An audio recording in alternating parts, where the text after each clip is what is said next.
On the desk in front of the camera today is a watch that I am very excited to present. I hope this review doesn't come across as an advertisement because it's not an advertisement. We just have a very strong watch, and I think a lot of you will agree with me. A lot of you enjoy Monta.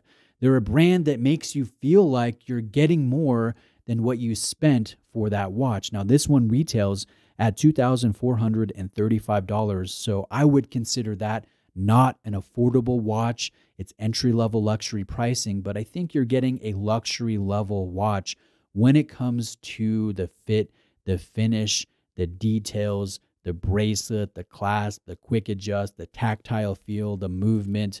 I think Monta has done a great job at bringing a very strong, well-rounded model to market that should fit a wide range of collectors' wrists. This one comes in at 40.7 millimeters in case diameter, and here it is next to my 40 mil maxi case sub, just to get a visual comparison between the two. And I think the sub is just about the most comfortable and easy to wear sports piece out there. And this Monta Skyquest is very similar. Similar in terms of how it wears, but it's thinner in overall profile, coming in at 11.8 millimeters. So it's just big enough to have presence and to be satisfying, to be noticeable, but it's not too big to be top heavy or to look out of proportion. It's not too small that it looks out of proportion or is not satisfying enough, not hefty enough.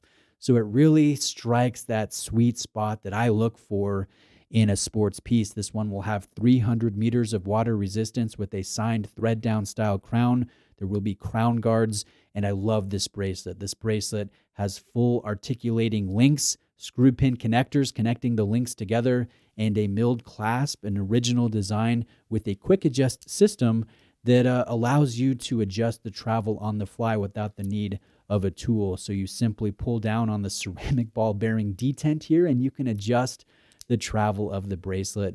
So I like that. I like the detail work. I like this versatile Opalin silver dial and how that contrasts with your gilt applied markers that are substantive and deep filled with lume. The lume is very satisfying. The hands are beveled and thick. I like the color play. I like the date at the 6 o'clock position. And yes, I do like the aluminum bezel insert. I think Monta is going more for the vintage look as opposed to the sleek, contemporary, modern look that would be aided by ceramic.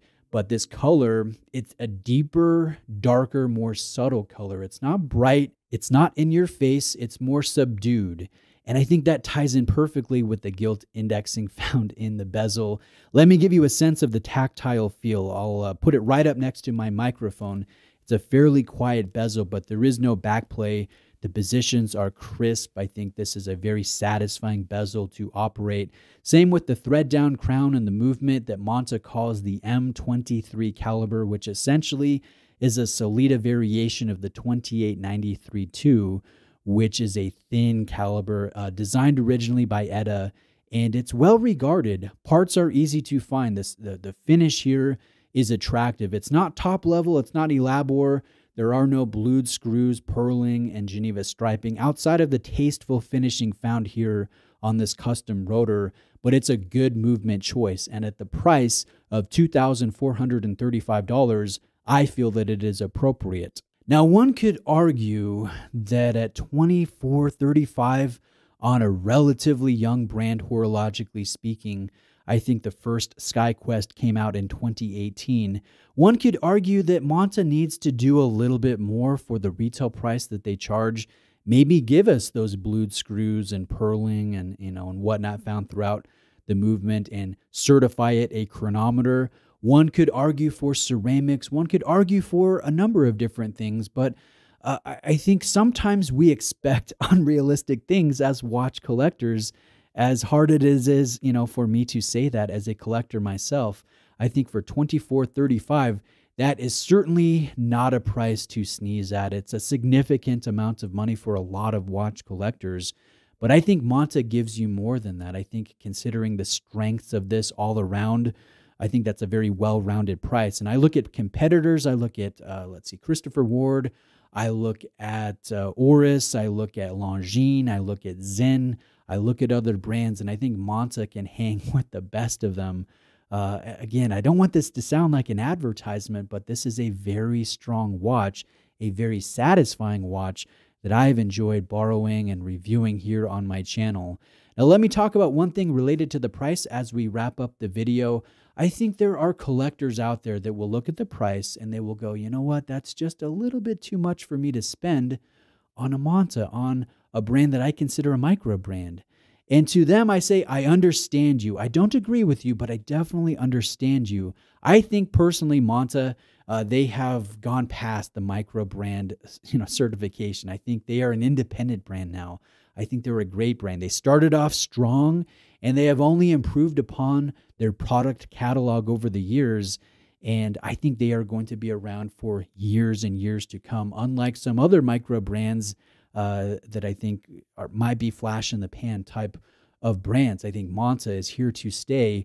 And if they continue to make models like this Skyquest, I think it's going to be easy to see why this brand will grow and expand and garner a larger base than they have already done in a very short amount of time, horologically speaking. But then again, I do understand you. I remember the time years ago where I never thought I would spend more than $1,000 on one watch. Obviously, I've moved past that, but I do remember spending about $2,000 for the first time, and that was a significant purchase for me. I bought an Omega Seamaster Bond Quartz diver with the wave blue dial, and I remember being over the moon about that purchase. It was still kind of a nerve-wracking thing to spend that amount of money for the first time, but one of the things that helped me with that, as silly as this may sound to some of you, was the fact that I looked at the dial of my watch and I saw Omega on it, and that kind of puffed me up a little bit, like, hey, you know what, I'm wearing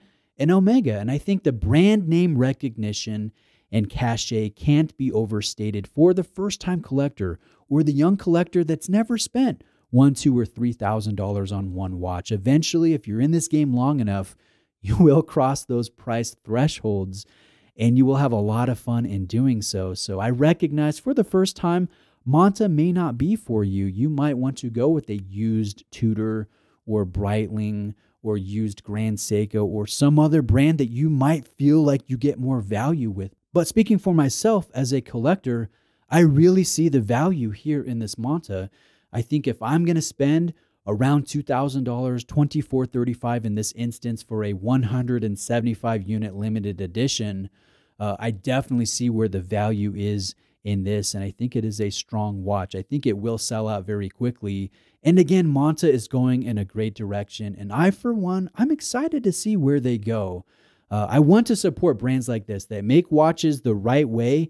I want brands like this to succeed and to expand and to grow. I think that's a great thing for us as watch collectors. Now, that being said, let me know what you think of this watch. Let me know if you think I was fair in talking about the pros and potential negative elements of this Skyquest Opalin Silver Dial Limited Edition from Monta.